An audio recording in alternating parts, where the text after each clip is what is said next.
بسم اللہ الرحمن الرحیم۔ عقائد متعلقہ ذات و صفات الہی جل جلالہ۔ یہاں پر صاحب بہار شریعت نے ان عقائد کو بیان کیا ہے جو اللہ تعالی کی ذات و صفات سے تعلق رکھتی ہیں۔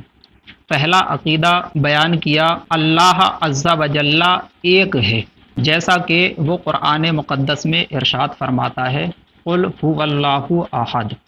اے محبوب آپ فرما دیجئے وہ اللہ ہے، وہ ایک ہے۔ تو اللہ عز و جل ایک ہے، کوئی اس کا شریک نہیں۔ وہ فرماتا ہے لا شریک لہ، کوئی اس کا شریک نہیں، کوئی اس کا شریک نہیں، نہ ذات میں، نہ صفات میں، نہ افعال میں، نہ احکام میں، نہ اسماء میں۔ اللہ تعالیٰ کا کوئی بھی شریک نہیں ہے، نہ تو ذات میں اس کا کوئی شریک ہے، نہ ہی صفات میں اس کا کوئی شریک ہے، نہ ہی افعال میں اس کا کوئی شریک ہے، نہ ہی احکام میں اس کا کوئی شریک ہے، اور نہ ہی اسماء میں اس کا کوئی شریک ہے۔ اب ذات میں اس کے شریک ہونے کا، صفات میں اس کے شریک ہونے کا، افعال میں اس کے شریک ہونے کا، ایسے ہی احکام و اسماء میں اس کے شریک ہونے کا کیا مطلب ہے، تو اختصار کے ساتھ ہم ان باتوں کو بیان کرتے ہیں۔ اللہ تعالیٰ کا ذات میں کوئی شریک نہیں ہے۔ اس کا مطلب یہ ہے کہ جیسی اللہ تعالیٰ کی ذات ہے ویسی اور کسی کی بھی ذات نہیں ہے، یعنی کہ وہ خدا ہے، اس کے علاوہ کوئی اور خدا نہیں ہے نا، وہ معبود ہے، اس کے علاوہ کوئی اور معبود نہیں ہے۔ تو جیسی اس کی ذات ہے، اس کی ذات کی طرح اور کسی کی بھی ذات نہیں ہے۔ وہ خدا ہے، اس کے علاوہ اور کوئی بھی خدا نہیں ہے۔ اگر اس کی ذات کی طرح کسی اور کی ذات ہوتی، یا اس کی جیسے وہ خدا ہے اگر ویسے ہی کوئی اور خدا ہو، تو یہ جو زندگی کا نظام ہے یہ برباد ہو جائے۔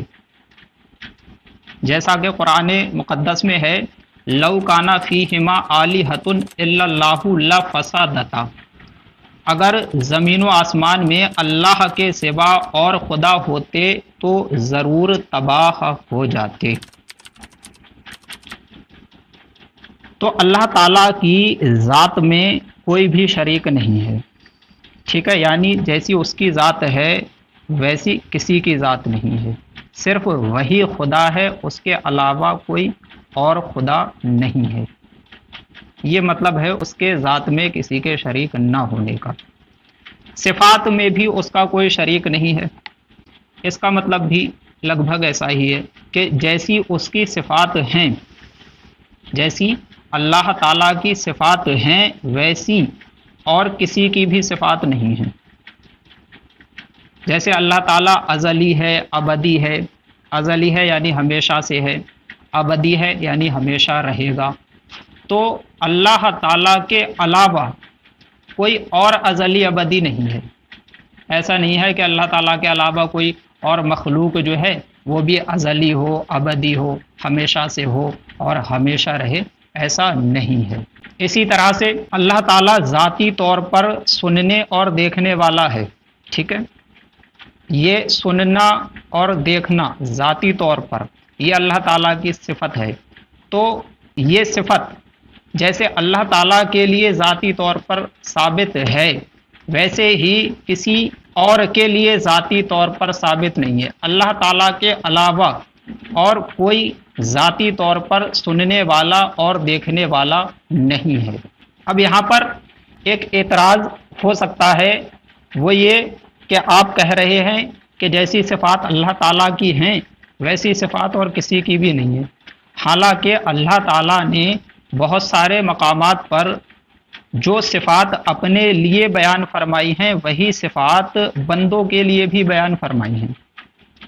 جیسے وہ ایک مقام پر اپنے لیے ارشاد فرماتا ہے ان ربکم لرؤوف الرحیم، بے شک تمہارا رب رؤوف ہے، رحیم ہے، بہت بخشنے والا، بہت مہربان ہے۔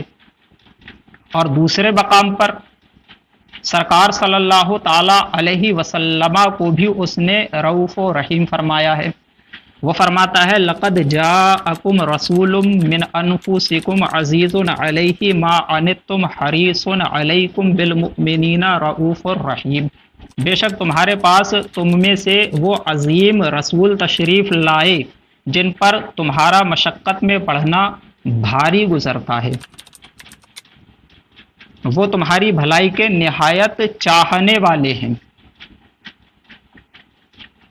بالمؤمنین رؤوف الرحیم، مسلمانوں پر بہت مہربان رحمت والے ہیں، مسلمانوں پر رؤوف و رحیم ہیں۔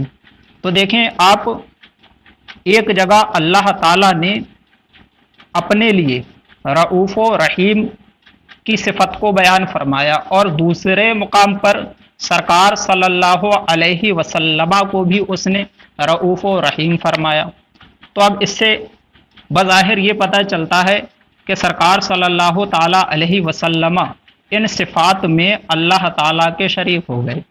اللہ تعالیٰ بھی رؤوف و رحیم ہے، سرکار صلی اللہ تعالیٰ علیہ وسلم بھی رؤوف و رحیم ہیں، تو سرکار صلی اللہ علیہ وسلم تو اللہ تعالیٰ کے ساتھ شریک ہو گئے رؤوف و رحیم ہونے میں۔ تو اس کا جواب یہ ہے کہ بھئی اللہ تعالیٰ جو رؤوف و رحیم ہے وہ ذاتی طور پر رؤوف و رحیم ہے، ٹھیک ہے، اس کی جو صفات ہیں یہ رؤوف و رحیم ہونا، یہ اس کی اپنی ہیں، ذاتی ہیں، کسی کی دی ہوئی نہیں ہے، کسی کی عطا کی ہوئی نہیں ہے۔ اور سرکار صلی اللہ تعالی علیہ وسلم جو رؤوف و رحیم ہیں تو وہ اللہ تعالیٰ کی عطا سے ہیں۔ آپ صلی اللہ علیہ وسلم کی جو یہ صفات ہیں وہ اللہ تعالیٰ کی عطا کردہ صفات ہیں، اللہ تعالیٰ کی دی ہوئی صفات ہیں۔ تو فرق واضح ہو جاتا ہے کہ اللہ تعالیٰ ذاتی طور پر رؤوف و رحیم ہے، اور سرکار صلی اللہ تعالیٰ علیہ وسلم عطائی طور پر رؤوف و رحیم ہیں۔ لہٰذا سرکار صلی اللہ علیہ وسلم ان صفات میں اللہ تعالیٰ کے شریک نہیں ہوئے۔ تو اللہ تعالیٰ کا صفات میں بھی کوئی شریک نہیں ہے، یعنی کہ جیسی اس کی صفات ہیں ویسی صفات کسی کی بھی نہیں ہیں۔ نہ افعال میں اس کا کوئی شریک ہے، افعال میں یعنی کہ جو اس کے افعال ہیں، جو اس کے کام ہیں، ان کاموں میں، ان افعال میں بھی اس کا کوئی شریک نہیں ہے۔ مثلا روزی دینا اس کا کام ہے، پانی برسانا اس کا کام ہے، مارنا، زندہ کرنا یہ اس کا کام ہے۔ تو ان کاموں میں، روزی پہنچانے میں، پانی برسانے میں، زندہ کرنے میں، مارنے میں اس کا کوئی شریک نہیں ہے۔ کسی کے ذہن میں آ سکتا ہے کہ بھئی پانی برسانا تو یہ فرشتوں کے ذمے ہے، روزی پہنچانا فلاں فرشتے کے ذمے ہے، مارنا فلاں فرشتے کے ذمے ہے۔ تو ذمے ہے فرشتے کے، اس سے یہ لازم نہیں آتا ہے کہ وہ فعل جو ہے وہ فرشتوں کا اپنا ہے، نہیں، فرشتے وغیرہ روزی پہنچاتے ہیں یا مارتے ہیں یا پھر پانی برساتے ہیں تو وہ اللہ تعالیٰ کے کہنے سے ایسا کرتے ہیں، اللہ تعالیٰ نے ان کو ذریعہ و وسیلہ بنا دیا ہے، ٹھیک ہے۔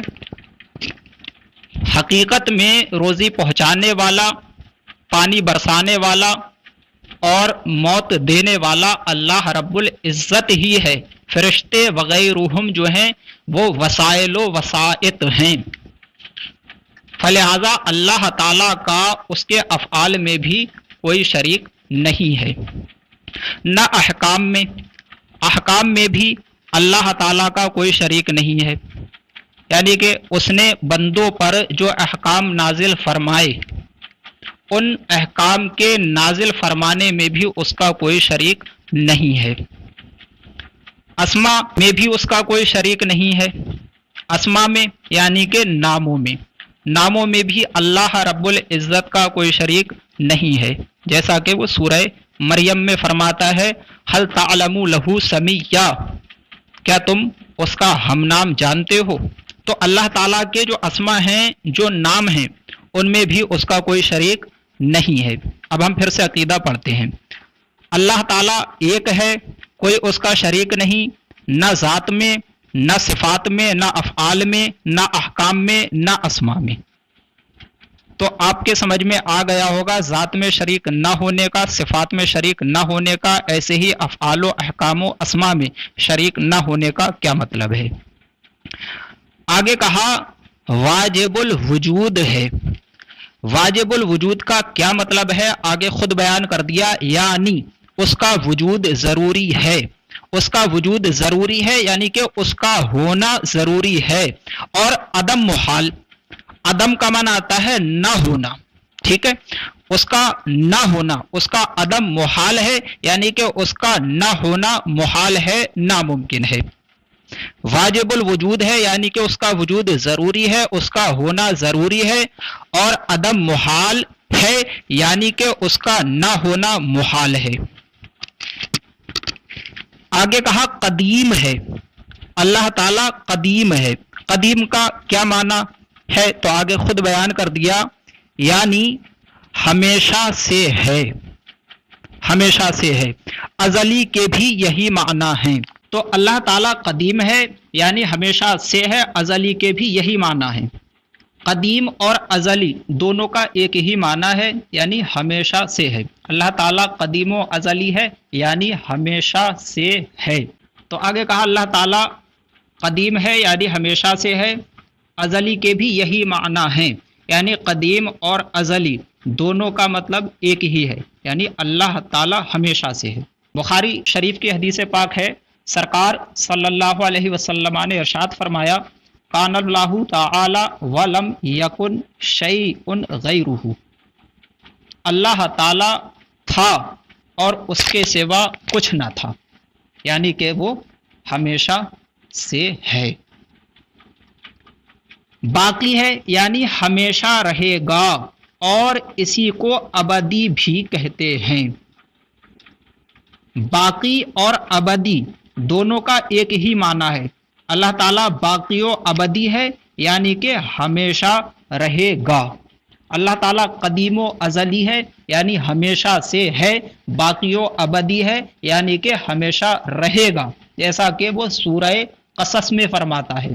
سورہ قصص میں اللہ رب العزت نے ارشاد فرمایا، کل شیء ہالک الا وجہہ، ہر چیز ہلاک ہونے والی ہے، ختم ہو جانے والی ہے، الا وجہہ، سوائے اللہ تعالی کی ذات کے۔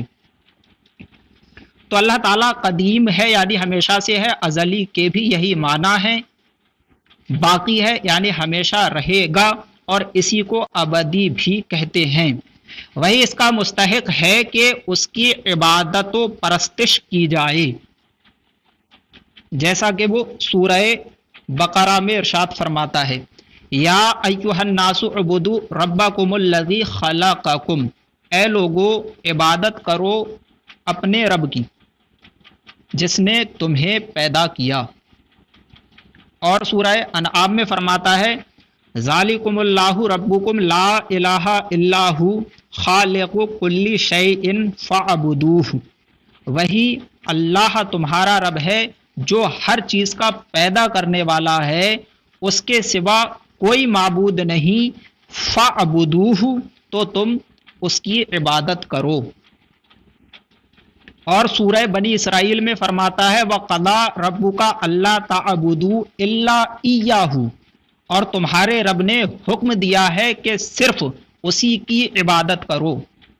اور سورہ یوسف میں فرماتا ہے، امرا اللہ تعبدوا الا ایاہ، اس نے حکم دیا کہ تم صرف اسی کی عبادت کرو۔ تو وہی اس کا مستحق ہے کہ اس کی عبادت و پرستش کی جائے۔ عقیدہ نمبر 2 ہے، وہ بے پرواہ ہے، کسی کا محتاج نہیں، اور تمام جہان اس کا محتاج ہے، وہ بے پرواہ ہے، جیسا کہ وہ سورہ اخلاص میں فرماتا ہے، اللہ الصمد، اللہ بے پرواہ ہے، بے نیاز ہے۔ تو وہ بے پرواہ ہے، کسی کا محتاج نہیں، اور تمام جہان اس کا محتاج ہے۔ عقیدہ نمبر 3، اس کی ذات کا ادراک عقلاً محال۔ ادراک کا معنی آتا ہے سمجھ لینا، اس کی ذات کا ادراک عقلاً یعنی اس کی ذات کا سمجھ لینا عقلاً عقل کے ذریعے سے محال ہے، اس کی ذات کا ادراک عقلاً محال، یعنی اس کی ذات کا عقل کے ذریعے سے سمجھ لینا یہ محال ہے کہ جو چیز سمجھ میں آتی ہے عقل اس کو محیط ہوتی ہے، محیط کا معنی آتا ہے گھیرنے والی، عقل اس کو محیط ہوتی ہے، گھیرنے والی ہوتی ہے، اس کو گھیر لیتی ہے اور اس کو کوئی احاطہ نہیں کر سکتا، اللہ تعالیٰ کو کوئی گھیر نہیں سکتا، ٹھیک ہے۔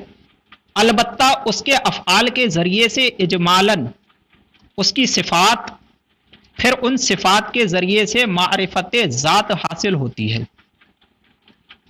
اللہ تعالیٰ کی جو ذات ہے تو اس کا عقلاً ادراک کر لینا، عقل کے ذریعے سے اس کو سمجھ لینا یہ محال ہے، کیونکہ جو چیز بھی سمجھ میں آتی ہے تو عقل جو ہوتی ہے عقل وہ اس چیز کو گھیر لیتی ہے، ٹھیک ہے۔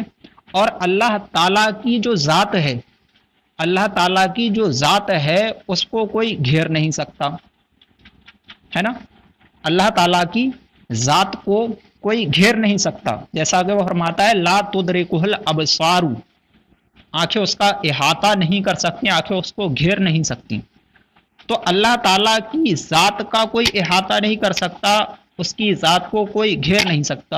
اب سوال پیدا ہوتا ہے پھر اللہ تعالیٰ کی معرفت کس طرح سے حاصل ہوتی ہے؟ تو کہا کہ اللہ تعالیٰ کے جو افعال ہیں، افعال اس کے جو کام ہیں، ان افعال کے ذریعے سے اجمالاً یعنی کہ اختصاراً مختصر طور پر ان افعال کے ذریعے سے اس کی جو صفات ہیں ان صفات کا علم حاصل ہوتا ہے، پھر ان صفات کے ذریعے سے اس کی ذات کی معرفت حاصل ہوتی ہے۔ تو اللہ تعالیٰ کی ذات کا ادراک عقلاً محال کہ جو چیز سمجھ میں آتی ہے عقل اس کو محیط ہوتی ہے اور اس کو کوئی احاطہ نہیں کر سکتا، البتہ اس کے افعال کے ذریعے سے اجمالاً اس کی صفات، پھر ان صفات کے ذریعے سے معرفت ذات حاصل ہوتی ہے۔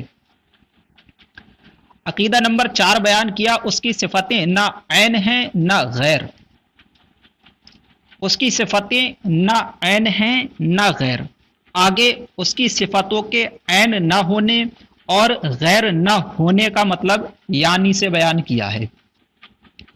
سب سے پہلے کہا اس کی صفتیں نہ عین ہیں، تو اس کی صفتیں عین نہیں ہیں، اس کا مطلب یہاں سے بیان کیا ہے یعنی صفات اسی ذات ہی کا نام ہو ایسا نہیں ہے، اس کی صفتیں عین نہیں ہیں، اس کا مطلب یعنی صفات اسی ذات ہی کا نام ہو ایسا نہیں ہے، اس کی صفتیں نہ غیر ہیں یعنی اس سے صفتیں کسی طرح کسی نحو وجود میں، نحو وجود، نحو کا مانا جاتا ہے طریقہ، ٹھیک ہے، وجود پایا جانا، نحو وجود پائے جانے کا طریقہ، تو اس کی صفتیں نہ غیر ہیں یعنی اس سے کسی طرح کسی نحو وجود میں کسی طرح کسی پائے جانے کے طریقے میں جدا ہو سکیں ایسا بھی نہیں ہے، ٹھیک ہے۔ تو اس کی صفتیں نہ عین ہیں یعنی کہ صفات اسی ذات ہی کا نام ہو ایسا بھی نہیں ہے، ایسے ہی اس کی صفتیں نہ غیر ہیں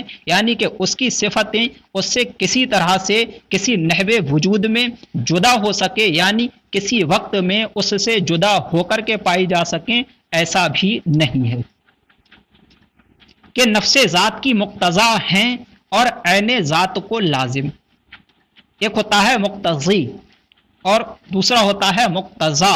مقتضی کہتے ہیں تقاضا کرنے والے کو، چاہنے والے کو، ٹھیک ہے، اور مقتضا اس کو کہتے ہیں جس کا تقاضا کیا جاتا ہے، جس کو چاہا جاتا ہے۔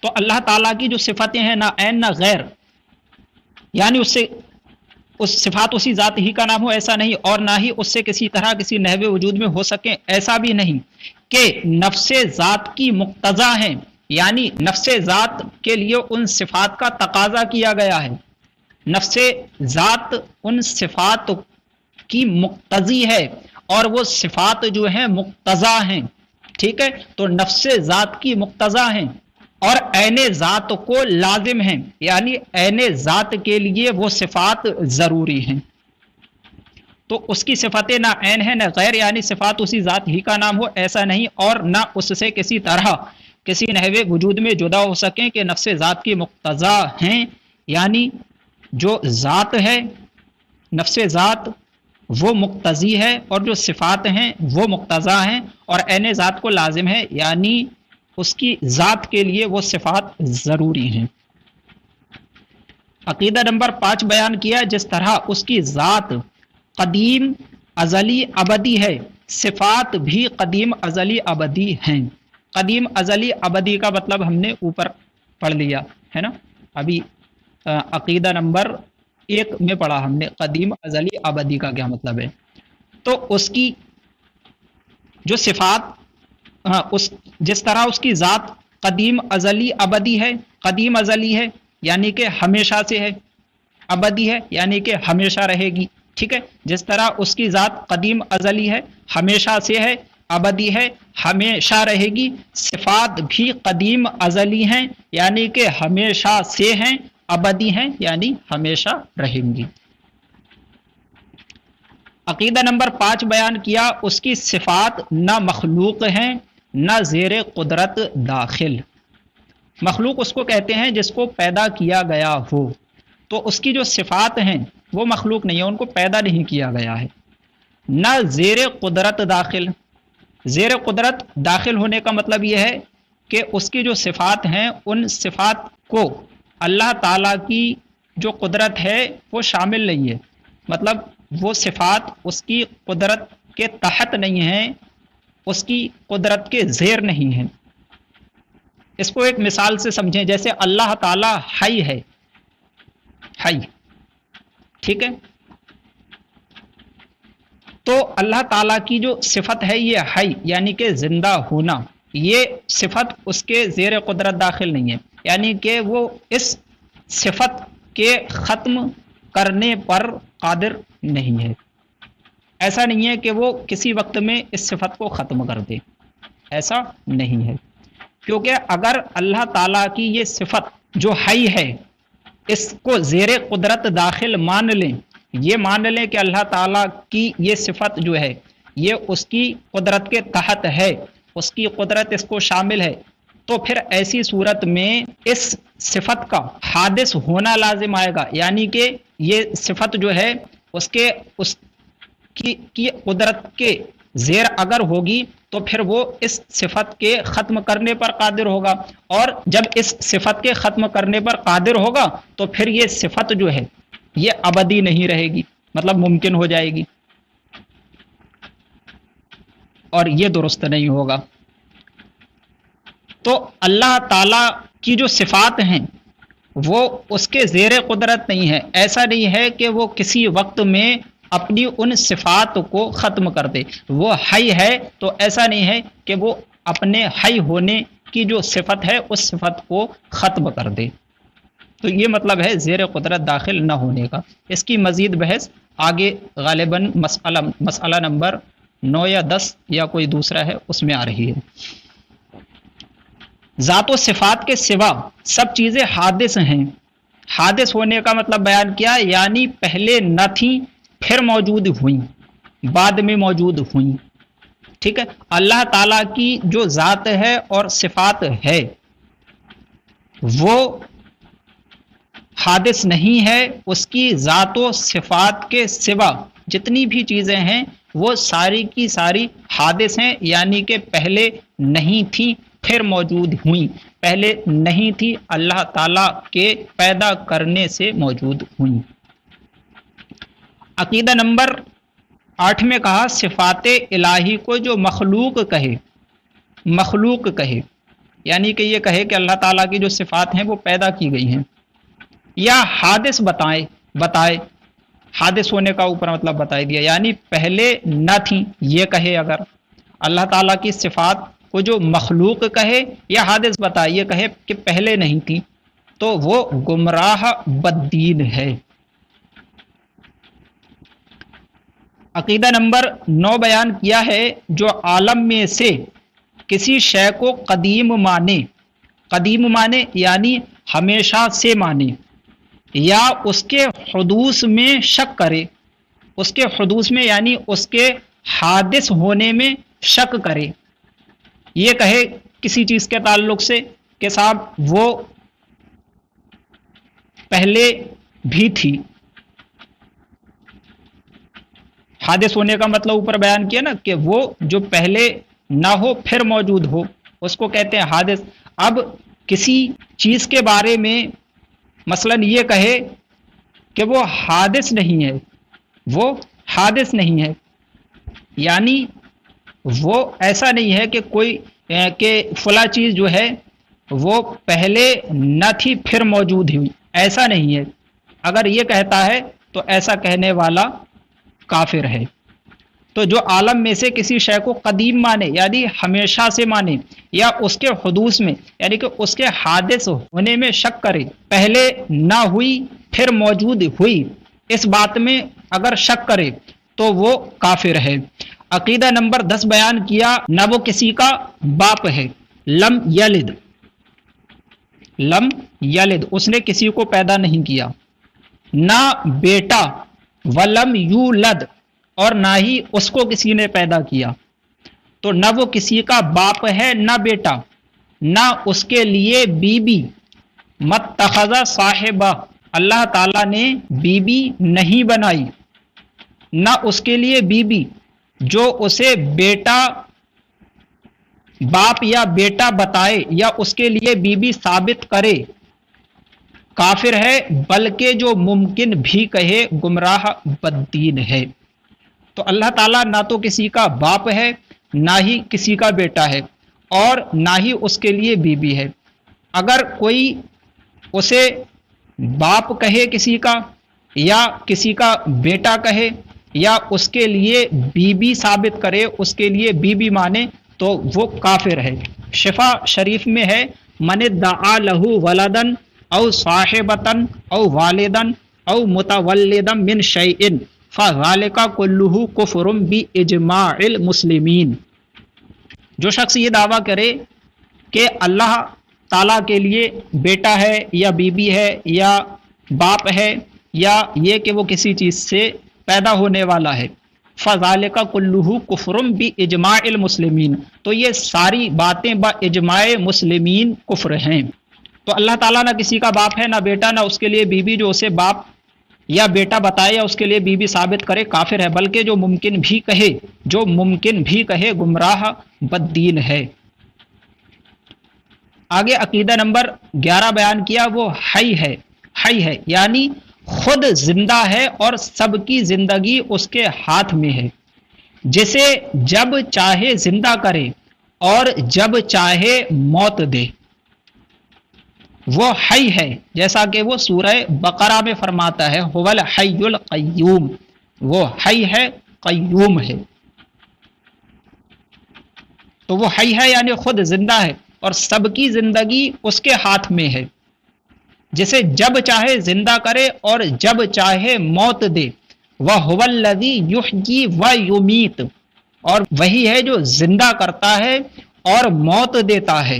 عقیدہ نمبر 12 ہے، وہ ہر ممکن پر قادر ہے، کوئی ممکن اس کی قدرت سے باہر نہیں، جیسا کہ وہ فرماتا ہے، ان اللہ علی کل شیء قدیر، بے شک اللہ تعالی ہر ممکن شے پر قادر ہے۔ تو وہ ہر ممکن پر قادر ہے، کوئی ممکن اس کی قدرت سے باہر نہیں۔ بسم اللہ الرحمن الرحیم۔ عقیدہ نمبر 13، جو چیز محال ہے اللہ عز و جل اس سے پاک ہے کہ اس کی قدرت اسے شامل ہو، کہ محال اسے کہتے ہیں جو موجود نہ ہو سکے، اور جب مقدور ہوگا تو موجود ہو سکے گا، پھر محال نہ رہا۔ اسے یوں سمجھو کہ دوسرا خدا محال ہے، یعنی نہیں ہو سکتا، تو یہ اگر زیر قدرت ہو تو موجود ہو سکے گا، تو محال نہ رہا۔ اور اس کو محال نہ ماننا وحدانیت کا انکار ہے۔ یوں ہی فنائے باری محال ہے، اگر تحت قدرت ہو تو ممکن ہوگی، اور جس کی فنا ممکن ہو وہ خدا نہیں۔ تو ثابت ہوا کہ محال پر قدرت ماننا اللہ عز و جل کی الوہیت سے ہی انکار کرنا ہے۔ یہاں پر اس عقیدے کو سمجھنے سے پہلے آپ ایک دو باتیں سمجھ لیں۔ ایک ہوتا ہے محال، جو محال ہوتا ہے اس کو اللہ تعالیٰ کی قدرت شامل نہیں ہوتی ہے۔ دوسرے لفظوں میں کہیں، جس کو اللہ تعالیٰ کی قدرت شامل نہیں ہوتی ہے اس کو محال کہتے ہیں، ٹھیک ہے؟ اور جس کو اللہ تعالیٰ کی قدرت شامل ہوتی ہے اس کو مقدور کہتے ہیں۔ جس کو اللہ تعالیٰ کی قدرت شامل ہوتی ہے اس کو مقدور کہتے ہیں، ٹھیک ہے؟ اب یہاں پر عقیدے کو سمجھیں۔ کہا جو چیز محال ہے اللہ عز و جل اس سے پاک ہے کہ اس کی قدرت اسے شامل ہو، یعنی محال چیز کو اللہ تعالیٰ کی قدرت شامل نہیں ہے، کہ محال اسے کہتے ہیں جو موجود نہ ہو سکے، جو موجود نہ ہو سکے اس کو محال کہتے ہیں۔ اور جب مقدور ہوگا، یعنی کہ جب اللہ تعالیٰ کی قدرت اسے شامل ہوگی، مقدور جس کو اللہ تعالیٰ کی قدرت شامل ہوتی ہے، تو جب مقدور ہوگا یعنی جب اللہ تعالیٰ کی قدرت اسے شامل ہوگی تو موجود ہو سکے گا۔ محال اس کو کہتے ہیں جو موجود نہ ہو سکے، اور جب وہ مقدور ہوگا یعنی کہ اللہ تعالیٰ کی قدرت اسے شامل ہو جائے گی تو پھر وہ محال نہیں رہے گا، ٹھیک ہے؟ جب وہ محال نہیں رہے گا تو اب ایسی صورت میں خرابی لازم آ جائے گی۔ محال نہیں رہے گا، موجود ہو سکے گا تو خرابی لازم آئے گی۔ تو جو چیز محال ہے اللہ عز و جل اس سے پاک ہے کہ اس کی قدرت اسے شامل ہو، کہ محال اسے کہتے ہیں جو موجود نہ ہو سکے۔ اور جب مقدور ہوگا یعنی اللہ تعالیٰ کی قدرت اسے شامل ہوگی تو موجود ہو سکے گا، پھر محال نہ رہے گا، ٹھیک ہے؟ پھر محال نہیں رہے گا۔ اس کو ایک مثال سے سمجھیں۔ کہا ہے کہ جیسے دوسرا خدا، دوسرے خدا کا ہونا جو ہے یہ محال ہے، یعنی دوسرا خدا جو ہے وہ موجود نہیں ہو سکتا۔ اب اگر اللہ تعالیٰ کی قدرت اس دوسرے خدا کے ہونے کو شامل ہو، دوسرا خدا اللہ تعالیٰ کی قدرت کے زیر ہو، زیر قدرت ہو، یعنی اللہ تعالیٰ کی قدرت دوسرے خدا کے ہونے کو شامل ہو، ٹھیک ہے؟ تو پھر دوسرا خدا جو ہے وہ موجود ہو سکے گا۔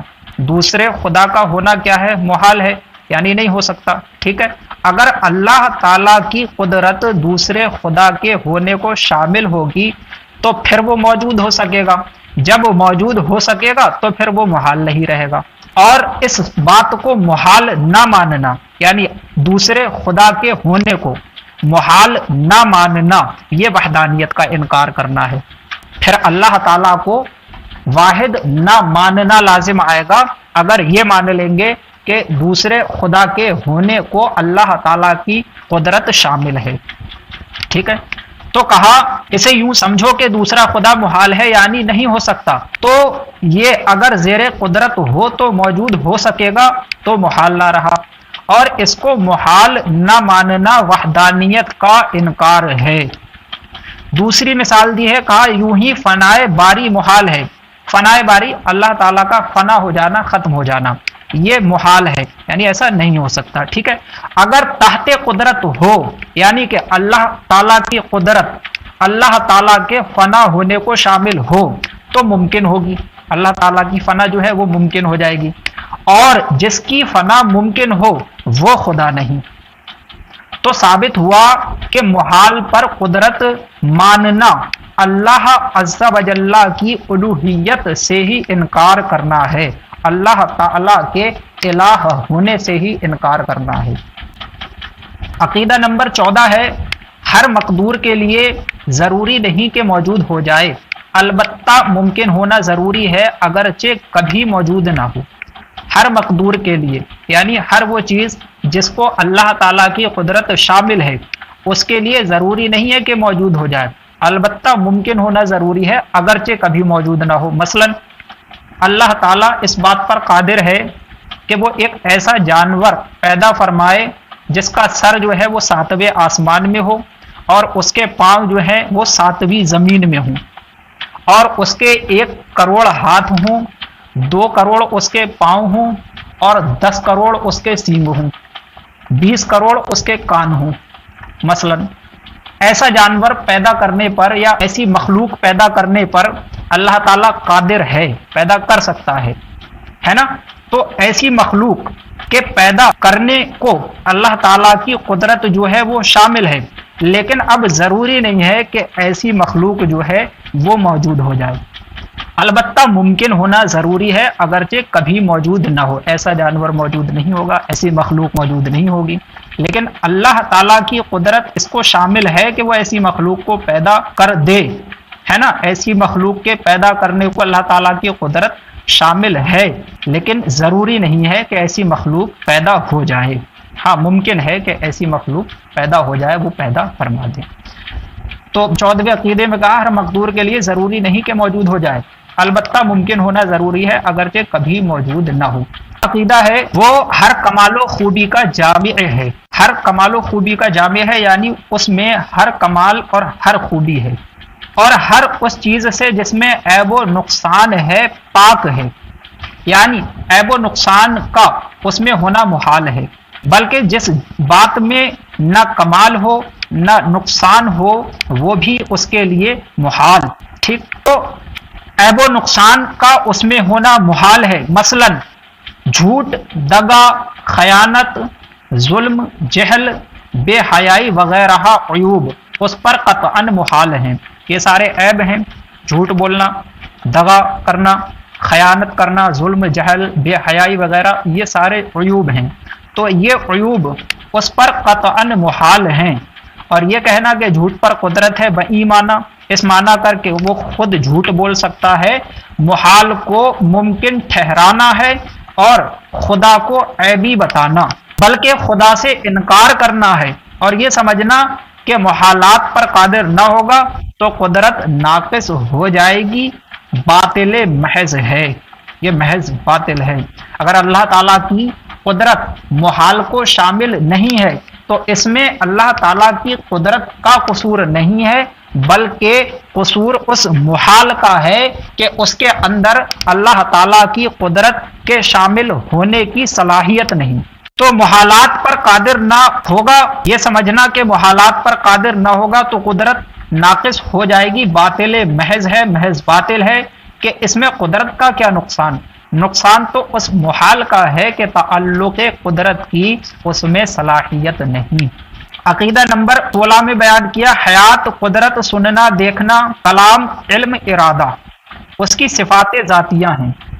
حیات یعنی کہ زندہ ہونا، زندہ رہنا، قدرت کسی چیز پر قادر ہونا، سننا، دیکھنا، کلام، علم، ارادہ یہ 7 صفتیں اس کی صفات ذاتیہ ہیں، اس کی ذاتی صفات ہیں، ان کو صفات ذاتیہ کہتے ہیں۔ حیات جو ہے، حیات پہلی تو یہ اس کی صفت ذاتی ہے، جیسا کہ وہ سورہ آل عمران میں فرماتا ہے اللہ لا الہ الا هو الحی القیوم، اللہ کے علاوہ کوئی معبود نہیں، الحی القیوم، وہ حی ہے، وہ قیوم ہے، قائم ہے۔ تو حیات اس کی صفت ذاتی، قدرت بھی اس کی صفت ذاتی ہے، جیسا کہ وہ سورہ معاہدہ میں فرماتا ہے وَهُوَ عَلَىٰ كُلِّ شَيْءٍ قدیر، بے شک اللہ تعالی ہر چیز پر قادر ہے۔ دیکھنا، دیکھنا بھی اس کی صفت ذاتی ہے، جیسے کہ سورہ مؤمن میں ہے ان اللہ هو السمیع البصیر، بے شک اللہ تعالی سمیع و بصیر ہے، دیکھنا اور سننا، ٹھیک ہے، سمیع و بصیر ہے، سنتا ہے، دیکھتا ہے۔ کلام کرنا بھی اس کی صفت ذاتی ہے، سورہ نساء میں ہے وَكَلَّمَ اللَّهُ مُوسَىٰ تَكْلِيمًا، اللہ تعالیٰ نے موسیٰ علیہ السلام سے کلام فرمایا، تو کلام کرنا اس کی صفت ذاتی۔ علم بھی اس کی صفت ذاتی ہے، جیسا کہ سورہ طلاق میں ہے ان اللہ قد احاط بكل شیء علما، حقیقت میں خدا ہر چیز کو اپنے علم میں گھیرے ہوئے ہے۔ ارادہ، ارادہ بھی اس کی صفت ذاتی ہے، جیسا کہ وہ سورہ مائدہ میں فرماتا ہے ان اللہ یحکم ما یرید، بے شک اللہ تعالی حکم فرماتا ہے جس چیز کا بھی ارادہ کرتا ہے۔ تو حیات، قدرت، سننا، دیکھنا، کلام، علم، ارادہ اس کے صفات ذاتیہ ہیں، مگر اب سوال پیدا ہوتا ہے ذہن میں کہ وہ سنتا ہے، دیکھتا ہے، کلام وغیرہ کرتا ہے، تو یہ کس طرح سے کرتا ہے پھر؟ تو کہا یہ اس کی صفات ذاتیہ ہیں، مگر کان، آنکھ، زبان کا سننا، دیکھنا، کلام کرنا نہیں، کہ یہ سب اجسام ہیں۔ کان ہے، زبان ہے، آنکھ ہے وغیرہ، یہ سب کیا ہے؟ اجسام ہیں۔ تو اللہ تعالیٰ کان، آنکھ، زبان وغیرہ سے دیکھتا یا سنتا یا کلام نہیں کرتا ہے، ٹھیک ہے؟ تو آنکھ زبان سے اس کا سننا دیکھنا کلام کرنا نہیں، کہ یہ اجسام ہیں اور اجسام سے وہ پاک ہے۔ ہر پست سے پست آواز کو سنتا ہے، ہر باریک سے باریک کو کہ خوردبین سے محسوس نہ ہو وہ دیکھتا ہے۔ ہر پست سے پست آواز کو، ہلکی سے ہلکی آواز کو وہ سنتا ہے، ہر باریک سے باریک کو کہ خوردبین سے محسوس نہ ہو۔ خوردبین اس آلے کو کہتے ہیں جس کے ذریعے سے چھوٹی چیز اپنی جسامت سے کئی گنا بڑی معلوم ہوتی ہے۔ تو ہر باریک سے باریک چیز یعنی جو کہ خوردبین سے بھی محسوس نہ ہو، دکھائی دینا تو دور کی بات، خوردبین سے وہ محسوس بھی نہ ہو، اتنی چھوٹی سے چھوٹی چیز کو بھی وہ دیکھتا ہے، بلکہ اس کا دیکھنا اور سننا انہی چیزوں پر منحصر نہیں، انہی چیزوں پر ڈیپینڈ نہیں، ہر موجود کو دیکھتا ہے، ہر موجود کو دیکھتا ہے اور ہر موجود کو سنتا ہے۔ آگے عقیدہ نمبر 17 ہے، مثل دیگر صفات کے، یعنی دوسری صفتوں کی طرح کلام بھی قدیم ہے۔ اللہ تعالیٰ کا جو کلام ہے وہ بھی قدیم ہے، جس طرح سے اس کی دوسری صفات قدیم ہیں۔ حادث و مخلوق نہیں، حادث کا معنی ہم اوپر پڑھ چکے ہیں، یعنی وہ جو پہلے نہ ہو بعد میں موجود ہو، تو اس کا جو کلام ہے وہ بھی قدیم ہے، جس طرح سے اس کی بقیہ صفات جو ہیں وہ قدیم ہیں۔ تو مثل دیگر صفات کے کلام بھی قدیم ہے، فقہ اکبر میں ہے، والقرآن کلام اللہ تعالی فہو قدیم، قرآن اللہ تعالیٰ کا کلام ہے تو وہ قدیم ہے۔ مثل دیگر صفات کے کلام بھی قدیم ہے، حادث و مخلوق نہیں۔ جو قرآن عظیم کو مخلوق مانے، ہمارے امام اعظم و دیگر ائمہ رضی اللہ تعالی عنہم نے اسے کافر کہا۔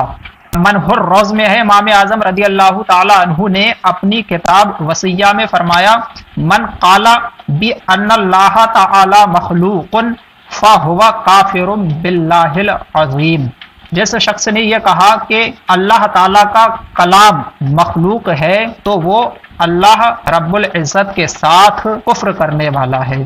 تو مثل دیگر صفات کے کلام بھی قدیم ہے، حادث و مخلوق نہیں۔ جو قرآن عظیم کو مخلوق مانے، ہمارے امام اعظم و دیگر ائمہ رضی اللہ تعالی عنہم نے اسے کافر کہا، بلکہ صحابہ رضی اللہ تعالی عنہم سے اس کی تکفیر ثابت ہے۔ عقیدہ نمبر 18 ہے، اس کا کلام آواز سے پاک ہے۔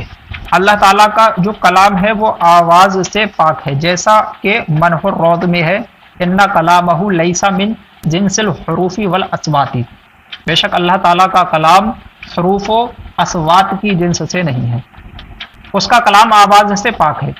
اور یہ قرآن عظیم جس کو ہم اپنی زبان سے تلاوت کرتے مصاحف میں لکھتے ہیں، یعنی یہ ہم جو قرآن پاک اپنی زبان سے تلاوت کرتے ہیں اور جو یہ لکھا ہوا ہوتا ہے مصاحف میں، اسی کا کلام قدیم بلا صوت ہے، یہ اللہ تعالیٰ ہی کا کلام ہے اور قدیم کلام ہے، قدیم حادث نہیں ہے، اس کا کلام قدیم ہے اور بلا صوت ہے، یعنی کہ بغیر آواز کا ہے، کیونکہ اللہ تعالیٰ کا کلام آواز سے پاک ہے، ٹھیک ہے۔ تو یہ قرآن عظیم جس کو ہم اپنی زبان سے تلاوت کرتے مصاحف میں لکھتے ہیں، اسی کا کلام قدیم بلا صوت ہے، اس کا کلام قدیم ہے، بغیر آواز کا ہے، اور یہ ہمارا پڑھنا لکھنا اور یہ آواز حادث، کلام قدیم ہے لیکن ہمارا پڑھنا لکھنا اور یہ آواز جو ہے یہ حادث ہے، یعنی ہمارا پڑھنا حادث ہے اور جو ہم نے پڑھا قدیم، اور ہمارا لکھنا حادث، اور جو لکھا قدیم،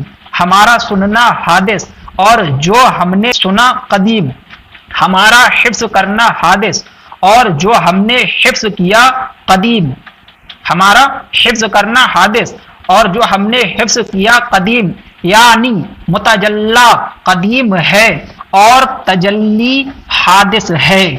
متجلا قدیم ہے، تجلی حادث ہے، یعنی کہ متجلا یعنی کہ کلام الہی قدیم ہے، اور تجلی یعنی کہ ہمارا پڑھنا سننا لکھنا یاد کرنا یہ سب حادث ہے۔ عقیدہ نمبر 19 ہے، اس کا کلام، اس کا علم ہر شے کو محیط یعنی گھیرنے والا، اس کا علم ہر شے کو محیط ہے، یعنی ہر شے کو گھیرے ہوئے ہے، ہر شے یعنی کہ جزئیات کلیات، موجودات، معدومات، ممکنات، محالات، سب کو ازل میں جانتا تھا اور اب جانتا ہے اور ابد تک جانے گا۔ ازل میں جانتا تھا یعنی ہمیشہ سے جانتا تھا، اور اب جانتا ہے اور ابد تک جانے گا یعنی ہمیشہ جانے گا۔ اشیاء بدلتی ہیں اور اس کا علم نہیں بدلتا۔ دلوں کے خطروں اور وسوسوں پر اس کو خبر ہے اور اس کے علم کی کوئی انتہا نہیں۔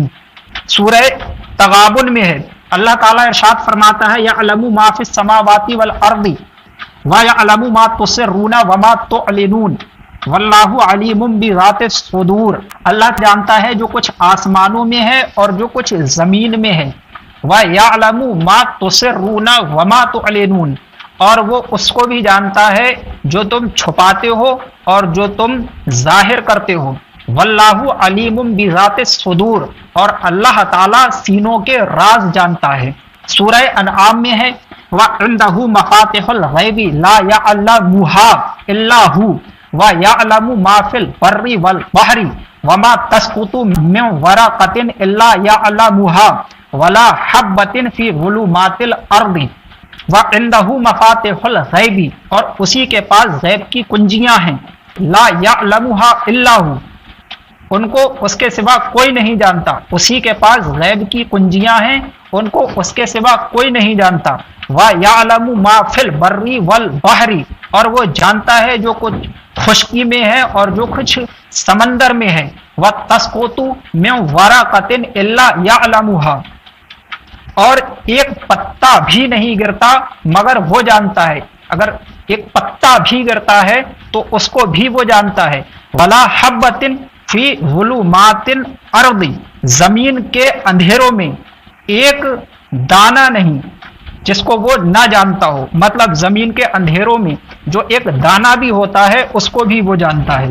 سورہ ملک میں ارشاد فرماتا ہے وَأَسِرُّوا قَوْلَكُمْ أَوِ اجْهَرُوا بِهِ إِنَّهُ عَلِيمٌ بِذَاتِ الصُّدُورِ۔ أَسِرُّوا قَوْلَكُمْ أَوِ اجْهَرُوا بِهِ، خواہ تم اپنی باتوں کو اس سے چھپاؤ یا ظاہر کرو۔ انہو علیم بذات الصدور، بے شک وہ سینوں کے راز جانتا ہے۔ اور سورہ طلاق میں ہے وَأَنَّ اللَّهَ قَدْ أَحَاطَ بِكُلِّ شَيْءٍ عِلْمًا، بے شک اللہ تعالیٰ کا علم ہر چیز کو محیط ہے، گھیرے ہوئے ہے۔ تو اس کا علم ہر شے کو محیط یعنی جزئیات، کلیات، موجودات، معدومات، ممکنات، محالات، سب کو ازل میں جانتا تھا اور اب جانتا ہے اور ابد تک جانے گا۔ اشیاء بدلتی ہیں، چیزیں بدلتی ہیں اور اس کا علم نہیں بدلتا۔ دلوں کے خطروں اور وسوسوں پر اس کو خبر ہے، اس کے علم کی کوئی انتہا نہیں۔ عقیدہ نمبر 20 ہے وہ غیب و شہادت سب کو جانتا ہے۔ غیب و شہادت یعنی پوشیدہ اور ظاہر سب کو جانتا ہے۔ علم ذاتی اس کا خاصہ ہے۔ علم ذاتی یعنی وہ علم جو بغیر کسی کے دیے ہوئے ہو، خود کا ہو، اپنا ہو، وہ اس کا خاصہ ہے۔ علم ذاتی اس کے علاوہ کسی کے پاس نہیں ہے، تو علم ذاتی اس کا خاصہ ہے، صرف اسی کے پاس ہے۔ جو شخص علم ذاتی غیب خواہ شہادت کا یعنی جو ہے پوشیدہ علم ذاتی یا پھر ظاہر علم ذاتی غیر خدا کے لیے ثابت کرے، کافر ہے۔ جو یہ کہے کہ معاذ اللہ، اللہ تعالیٰ کے علاوہ کسی اور کے پاس بھی علم ذاتی ہے، یعنی اس کا علم اپنا ہے، کسی کا دیا ہوا نہیں ہے، تو وہ کافر ہے۔ علم ذاتی کے یہ معنی کہ بے خدا کے دیے خود حاصل ہو۔ کسی مخلوق کے لیے یہ کہے کہ اس کو علم ذاتی ہے، اللہ تعالیٰ کے دیے بغیر خود سے علم ہے، تو یہ کفر ہے اور ایسا کہنے والا کافر ہے۔ عقیدہ نمبر 21 ہے وہی ہر شے کا خالق ہے۔ وہی ہر شے کا خالق ہے۔ اللہ خالق کل شے، اللہ ہر چیز کا خالق ہے۔ وہی ہر شے کا خالق ہے۔ ذوات ہوں خواہ افعال، ذوات یعنی ذاتیں ہوں، خواہ افعال یا خواہ کام ہوں، ہر چیز کا وہی پیدا کرنے والا ہے۔ تو وہی ہر شے کا خالق ہے۔ ذوات ہوں خواہ افعال، جیسے سورہ صافات میں ہے واللہ خلقکم وما تعملون، اور اللہ نے تمہیں پیدا کیا اور ان کو جو تم کرتے ہو یعنی تمہارے کاموں کو، تو وہی ہر شے کا خالق ہے، ذواتہ خواہ افعال سب اسی کے پیدا کیے ہوئے ہیں۔ عقیدہ نمبر 22 ہے حقیقتاً روزی پہنچانے والا وہی ہے، ملائکہ وغیرہم وسائل و وسائط ہیں، حقیقتاً روزی پہنچانے والا اللہ تعالی ہی ہے، جیسا کہ وہ سورہ زاریات میں فرماتا ہے ان اللہ هو الرزاق ذو القوۃ المتین، بے شک اللہ تعالی بہت رزق دینے والا، قوت والا، متین ہے۔ تو حقیقتاً روزی پہنچانے والا وہی ہے، ملائکہ وغیرہم وسائل و وسائط ہیں، وسائل و وسائط ہیں یعنی کہ وسیلے اور واسطے ہیں۔ عقیدہ نمبر 13 ہے ہر بھلائی برائی اس نے اپنے علم ازلی کے موافق مقدر فرما دی۔ یہاں عقیدہ نمبر 13 سے 23 سے انہوں نے تقدیر کی تعریف کی ہے، ٹھیک ہے، تقدیر کا بیان شروع کیا ہے۔ کہا ہر بھلائی برائی اس نے اپنے علم ازلی کے موافق مقدر فرما دی، اپنے علم ازلی کے موافق یعنی جو اس کو ہمیشہ سے علم ہے اس علم کے موافق اس نے مقدر فرما دی، تقدیر میں لکھ دی، جیسا ہونے والا تھا اور جو جیسا کرنے والا تھا اپنے علم سے جانا اور وہی لکھ لیا، ٹھیک ہے۔ تو یہ نہیں کہ جیسا اس نے لکھ دیا ویسا ہم کو کرنا پڑتا ہے، بلکہ جیسا ہم کرنے والے تھے ویسا اس نے لکھ دیا۔ زید کے ذمے برائی لکھی اس لیے کہ زید برائی کرنے والا تھا، اگر زید بھلائی کرنے والا ہوتا تو وہ اس کے لیے بھلائی لکھتا، تو اس کے علم یا اس کے لکھ دینے نے کسی کو مجبور نہیں کر دیا۔ تقدیر کے انکار کرنے والوں کو نبی پاک صلی اللہ علیہ وسلم نے اس امت کا مجوس بتایا۔ تو اس 23ویں عقیدے میں تقدیر کی تعریف کر دی کہ ہر بھلائی اور برائی جو ہے وہ اللہ تعالیٰ کے پاس جو علم ازلی ہے یعنی ہمیشہ سے جو اس کے پاس علم ہے اس کے مطابق اس کے موافق اس نے لکھ دی ہر بھلائی اور ہر برائی، یعنی جیسا ہونے والا تھا اور جو جیسا کرنے والا تھا اس نے اپنے علم سے جانا اور ویسا ہی لکھ دیا۔ اگر کوئی اچھائی کرنے والا تھا تو اس کی تقدیر میں اچھائی لکھ دی، اگر کوئی برائی کرنے والا تھا تو اس کی تقدیر میں برائی لکھ دی۔ تو جو جیسا کرنے والا تھا اللہ تعالیٰ نے اپنے علم سے جانا اور اس کی تقدیر میں ویسا ہی لکھ دیا۔ اب اللہ تعالیٰ کے لکھ دینے سے بندہ جو ہے وہ اچھائی یا برائی کرنے پر مجبور نہیں ہو گیا۔ ایسا نہیں ہے کہ جیسا اللہ تعالیٰ نے لکھ دیا ہے بندے کو ویسا کرنا پڑے گا، نہ، بلکہ بندہ جیسا کرنے والا تھا اللہ تعالیٰ نے اپنے علم سے جانا اور ویسا ہی اس کی تقدیر میں لکھ دیا، ٹھیک ہے۔ تو تقدیر میں لکھ دینے سے بندہ کسی کام کے کرنے پر مجبور نہیں ہے۔ آگے تقدیر کا حکم بیان کر دیا کہ تقدیر کے انکار کرنے والوں کو نبی پاک صلی اللہ علیہ وسلم نے اس امت کا مجوس بتایا ہے۔ حدیث پاک میں آیا القدریۃ مجوس ہذہ الامہ، قدریہ اس امت کے مجوس ہیں۔ اور ایک اور جگہ سنن ابو داؤد کی حدیث ہے لکل امت مجوس ومجوس ہذہ الامۃ الذین یقولون لا قدر، لکل امت مجوس، ہر امت کے مجوس ہیں، ومجوس ہذہ الامۃ الذین یقولون لا قدر، اور اس امت کے مجوس وہ ہیں جو یہ کہتے ہیں کہ تقدیر کوئی چیز نہیں ہے۔ بسم اللہ الرحمن الرحیم۔ تقدیر کا معنی لغوی معنی ہے اندازہ لگانا۔ اللہ رب العزت قرآن مقدس میں ارشاد فرماتا ہے انا کل شیء خلقناہ بقدر، بے شک ہم نے ہر چیز ایک اندازے سے پیدا فرمائی ہے۔ تو تقدیر کا لغوی معنی کیا ہے؟ اندازہ لگانا۔ اور کبھی کبھی لفظ تقدیر جو ہے یہ قضا اور فیصلے کے معنی میں بھی آ جاتا ہے۔ اصطلاح میں مفتی احمد یار خان نعیمی علیہ الرحمہ نے تقدیر کی تعریف کرتے ہوئے بیان فرمایا ہے کہ اصطلاح میں اس اندازے اور فیصلے کا نام تقدیر ہے جو اللہ تعالیٰ کی طرف سے اپنی مخلوق کے متعلق تحریر میں آ چکا ہے، اور جو ہماری عام کتب فقہ ہیں جیسے بہار شریعت، انوار شریعت وغیرہ، ان میں تقدیر کے تعلق سے فرمایا ہے کہ دنیا میں جو کچھ ہوتا ہے اور بندے جو کچھ بھلائی یا برائی کرتے ہیں، اللہ تعالیٰ نے اسے اپنے علم کے موافق پہلے ہی سے لکھ دیا ہے، ٹھیک ہے، اسی کو تقدیر کہتے ہیں۔ اب سوال آ سکتا ہے ذہن میں کہ کیا اللہ تعالیٰ نے جیسا ہماری تقدیر میں لکھ دیا ہے ہمیں مجبوراً ویسا ہی کرنا پڑتا ہے؟ تو دیکھیں، اللہ تعالیٰ نے جیسا ہماری تقدیر میں لکھ دیا ہے ہمیں مجبوراً ویسا کرنا نہیں پڑتا ہے، بلکہ ہم جیسا کرنے والے تھے اللہ تعالیٰ نے ویسا ہماری تقدیر میں لکھ دیا ہے۔ اگر کوئی شخص برائی کرنے والا تھا تو اللہ تعالیٰ نے اپنے علم سے جانا کہ یہ برائی کرنے والا ہے اور اس کی تقدیر میں برائی لکھ دی۔ اگر کوئی شخص بھلائی کرنے والا تھا تو اللہ تعالیٰ نے اپنے علم ازلی سے جانا کہ یہ شخص جو ہے بھلائی کرنے والا تھا، تو اللہ تعالیٰ نے اس کی تقدیر میں بھلائی لکھ دی۔ تو اللہ تعالیٰ کے لکھ دینے سے بندہ کسی کام کے کرنے پر مجبور نہیں ہوا ہے، بلکہ بندہ جیسا کرنے والا تھا اللہ تعالیٰ نے اپنے علم سے ویسا لکھ دیا ہے، ٹھیک ہے۔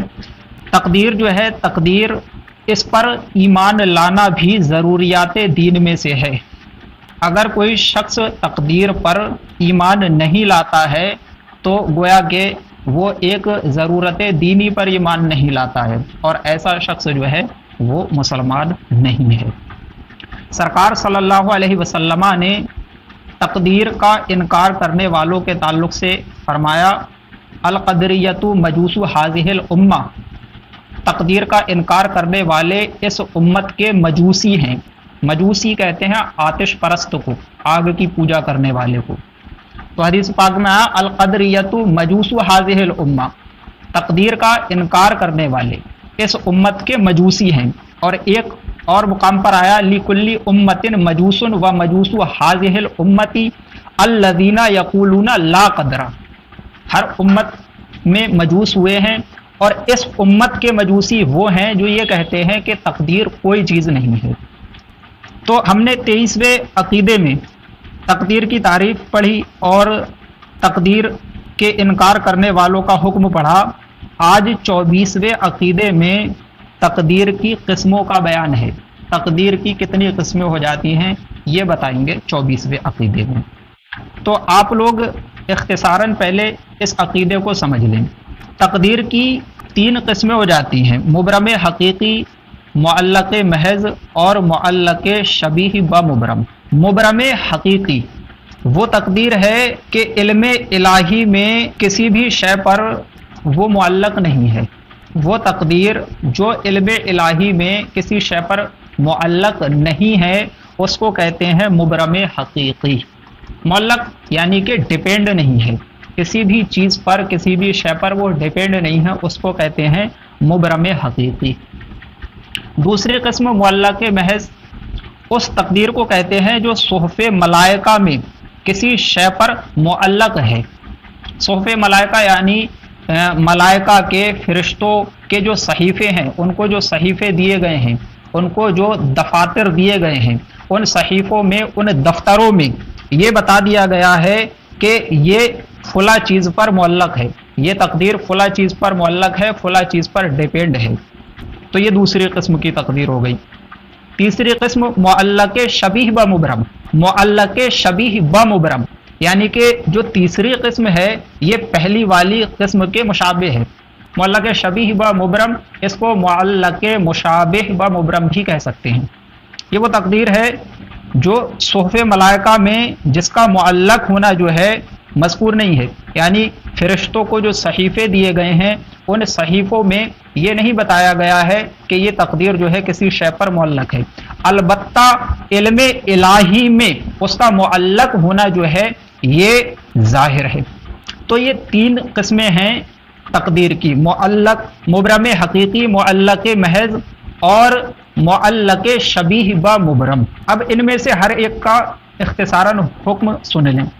جو پہلی قسم ہے مبرم حقیقی، یعنی کہ وہ تقدیر جو کہ علم الہی میں کسی شے پر معلق نہیں ہے، کسی شے پر ڈیپینڈ نہیں ہے، اس کا حکم یہ ہے کہ وہ کسی بھی حالت میں کسی بھی صورت میں بدلتی نہیں ہے۔ مبرم حقیقی جو ہے وہ بدلتی نہیں ہے، اس کی تبدیلی جو ہے ناممکن ہے۔ اگر اللہ تعالیٰ کے خاص محبوب بندے اتفاقاً اس کی تبدیلی کے بارے میں اللہ رب العزت کی بارگاہ میں سوال کرتے ہیں، اس کی بارگاہ میں عرض کرتے ہیں، تو ان کو ان کے اس خیال سے واپس کر دیا جاتا ہے۔ جیسے کہ لوط علیہ السلام کی قوم، لوط علیہ السلام کی قوم پر ملائکہ فرشتے عذاب لے کر کے آئے۔ حضرت ابراہیم علیہ السلام نے اللہ تعالیٰ کی بارگاہ میں عرض کی کہ مولا جو ہے عذاب نازل مت فرما، حتیٰ کہ آپ ان کافروں کے بارے میں اتنے زیادہ سعی ہو گئے، اتنے زیادہ کوشش کرنے والے ہو گئے، اتنا زیادہ عرض کرنے لگے کہ اپنے رب سے جھگڑنے لگے۔ اللہ تعالیٰ ان کی اس بات کو قرآن مقدس میں بھی ارشاد فرماتا ہے، یجادلنا فی قوم لوط، ہم سے جھگڑنے لگا قوم لوط کے بارے میں۔ جھگڑنے لگا کا مطلب یہ ہے کہ ہم سے کلام و سوال کرنے لگا لوط علیہ السلام کی قوم کے بارے میں۔ تو حضرت ابراہیم علیہ السلام نے لوط علیہ السلام کی قوم پر جو عذاب آنے والا تھا، اس عذاب کے دفع کے لیے اللہ تعالیٰ کی بارگاہ میں کلام و سوال کیا، تو اللہ تعالیٰ نے ان کو اس سوال سے، اس کلام سے منع فرما دیا، اور اللہ رب العزت نے ان سے فرمایا یا ابراہیم اعرض عن ھذا انہ قد جاء امر ربک وانہم آتیہم عذاب غیر مردود۔ اے ابراہیم اس خیال میں مت پڑو، انہ قد جاء امر ربک، بے شک تیرے رب کا حکم آ چکا ہے، وانہم آتیہم عذاب غیر مردود، بے شک ان پر عذاب آنے والا ہے، ایسا عذاب جو پھرے گا نہیں۔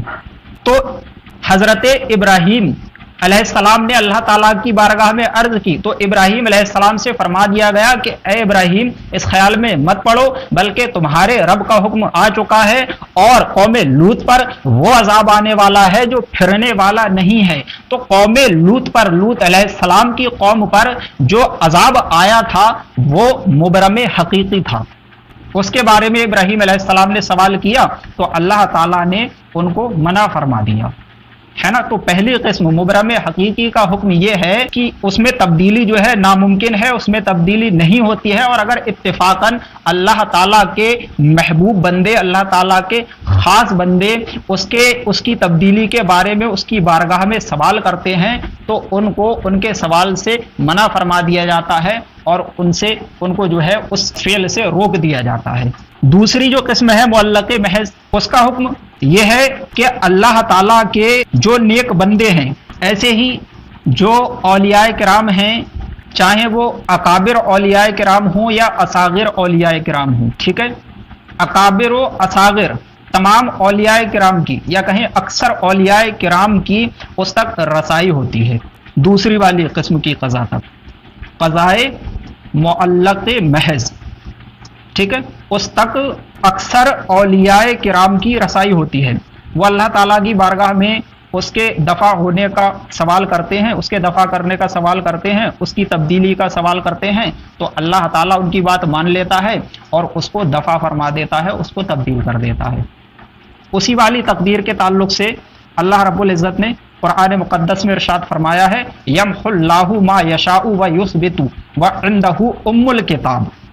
یمحو اللہ ما یشاء، اللہ جو چاہے مٹاتا ہے، ویثبت اور ثابت کرتا ہے جو چاہے، وعندہ ام الکتاب اور اصل لکھا ہوا اسی کے پاس ہے۔ تو معلق محض جو ہے اکثر اولیاء کرام کی رسائی ہوتی ہے، ان کے چاہنے سے، ان کی ہمت سے وہ ٹل جاتی ہے۔ معلق محض وہ جو کہ صوف ملائکہ میں کسی شے پر جس کا معلق ہونا جو ہے ظاہر فرما دیا گیا ہے۔ تیسری قسم معلق شبیہ بمبرم، یہ ہے صوف ملائکہ میں جس کا معلق ہونا مذکور نہیں ہے، البتہ علم الہی میں اس کا معلق ہونا جو ہے معلوم ہے، کسی شے پر وہ معلق ہے اللہ تعالیٰ کے علم میں۔ اس تیسری والی قسم کا حکم یہ ہے کہ اس تک اکثر اولیاء کرام کی تو رسائی نہیں ہوتی ہے، بلکہ اللہ تعالیٰ کے جو خاص بندے ہیں، جو اکابر اولیاء کرام ہیں، ان کی اس تقدیر تک رسائی ہوتی ہے۔ وہ اللہ تعالیٰ کی بارگاہ میں اس کی تبدیلی کا اگر سوال کرتے ہیں تو اللہ تعالیٰ جو ہے اس کو تبدیل فرما دیتا ہے۔ اسی تیسری والی قسم کے تعلق سے غوث پاک رضی اللہ تعالیٰ عنہ نے فرمایا ہے کہ میں قضائے مبرم کو رد کر دیتا ہوں، یعنی قضائے شبیہ و مبرم کو رد کر دیتا ہوں۔ اور اسی تیسری قسم کی قضا کے بارے میں حدیث پاک میں آیا ہے، ان الدعاء یرد القضاء بعد ما ابرما، بے شک دعا قضائے مبرم کو ٹال دیتی ہے، یعنی قضائے مشابہ و مبرم یا کہیں شبیہ و مبرم کو ٹال دیتی ہے۔ اب دیکھیں آپ بہار شریعت کی عبارت، عقیدہ نمبر 24، قضا 3 قسم ہے، یعنی تقدیر کی 3 قسمیں ہیں۔ پہلی مبرم حقیقی کہ علم الہی میں کسی شے پر معلق نہیں، یعنی اللہ تعالیٰ کے علم میں وہ کسی شے پر معلق نہیں ہے، ڈیپینڈ نہیں ہے۔ اور معلق محض دوسری قسم کہ صحف ملائکہ میں، فرشتوں کے صحیفوں میں، یعنی ان کو جو صحیفے دیے گئے ہیں، جو دفاتر دیے گئے ہیں، ان میں کسی شے پر اس کا معلق ہونا ظاہر فرما دیا گیا ہے، اگر ایسا ہوگا تو ایسا ہوگا، ایسا ہوگا تو ایسا ہوگا۔ اور معلق شبیہ و مبرم کہ صحف ملائکہ میں اس کی تعلیق مذکور نہیں، یعنی فرشتوں کو جو صحیفے دیے گئے ہیں ان میں اس کا معلق ہونا ظاہر نہیں فرمایا گیا ہے۔ اور علم الہی میں تعلیق ہے، یعنی علم الہی میں وہ کسی شے پر معلق ہے۔ کہا وہ جو مبرم حقیقی ہے، یعنی پہلی قسم، اس کی تبدیل ناممکن ہے۔ اکابر محبوبان خدا اتفاقاً اس بارے میں کچھ عرض کرتے ہیں تو انہیں اس خیال سے واپس فرما دیا جاتا ہے۔ ملائکہ قوم لوط پر عذاب لے کر آئے، سیدنا ابراہیم خلیل اللہ علی نبینا الکریم و افضل الصلاۃ والتسلیم، یہ رحمت محضہ تھے، خالص رحمت تھے، سراسر رحمت تھے، ان کا نام پاک ہی ابراہیم ہے۔ اب ابراہیم کا معنی بتا رہے ہیں، یعنی اب رحیم، اب کہتے ہیں باپ کو، اب رحیم، رحیم کہتے ہیں مہربان کو، ان کا نام پاک ہی ابراہیم تھا، یعنی اب رحیم مہربان باپ۔ ان کافروں کے بارے میں اتنے سعی ہوئے، اتنی کوشش کرنے والے ہوئے کہ اپنے رب سے جھگڑنے لگے۔ ان کا رب فرماتا ہے یجادلنا فی قوم لوط، ہم سے جھگڑنے لگا قوم لوط کے بارے میں۔ یہ قرآن عظیم نے ان بے دینوں کا رد فرمایا جو محبوبان خدا کی بارگاہ عزت میں کوئی عزت و وجاہت نہیں مانتے اور کہتے ہیں کہ اس کے حضور کوئی دم نہیں مار سکتا، حالانکہ ان کا رب عز و جل ان کی وجاہت اپنی بارگاہ میں ظاہر فرمانے کو خود ان لفظوں سے ذکر فرماتا ہے کہ ہم سے جھگڑنے لگا قوم لوط کے بارے میں۔ حدیث میں ہے شب معراج حضور اقدس صلی اللہ علیہ وسلم نے ایک آواز سنی کہ کوئی شخص اللہ عز و جل کے ساتھ بہت تیزی اور بلند آواز سے گفتگو کر رہا ہے۔ حضور اقدس صلی اللہ علیہ وسلم نے جبریل امین علیہ الصلاۃ والسلام سے دریافت فرمایا کہ کون ہیں؟ عرض کی موسیٰ علیہ الصلاۃ والسلام۔ فرمایا کیا اپنے رب پر تیز ہو کر گفتگو کرتے ہیں؟ عرض کی ان کا رب جانتا ہے کہ ان کے مزاج میں تیزی ہے۔ جب آیہ کریمہ وَلَا سَوْفَ يُعْطِيكَ رَبُّكَ فَتَرْضَىٰ نازل ہوئی کہ بے شک ان قریب تمہیں تمہارا رب اتنا عطا فرمائے گا کہ تم راضی ہو جاؤ گے، حضور سید المحبوبین صلی اللہ تعالی علیہ وسلم نے فرمایا اذا لا ارضى وواحد من امتی فی النار، ایسا ہے تو میں راضی نہ ہوں گا اگر میرا ایک امتی بھی آگ میں ہو۔ یہ تو شانیں بہت رفیع ہیں، بلند ہیں، جن پر رفعت، عزت، وجاہت ختم ہے۔ صلوات اللہ تعالی و سلامہ علیہم۔ مسلمان باپ کا کچا بچہ جو حمل سے گر جاتا ہے، اس کے لیے حدیث میں فرمایا کہ روز قیامت اللہ عز و جل سے اپنے ماں باپ کی بخشش کے لیے ایسا جھگڑے گا جیسا قرض خواہ، قرضہ چاہنے والا کسی قرض دار سے، یہاں تک کہ فرمایا جائے گا ایھا السقط المراغب ربہ، اے کچے بچے اپنے رب سے جھگڑنے والے اپنے باپ کا ہاتھ پکڑ لے اور جنت میں چلا جا۔ حضرت علی رضی اللہ تعالی عنہ سے روایت ہے کہ سرکار صلی اللہ علیہ وسلم نے فرمایا قیامت کے دن جب کچے بچے کے ماں باپ کو اللہ تعالی جہنم میں داخل کرے گا تو وہ اپنے اللہ تعالیٰ سے جھگڑے گا.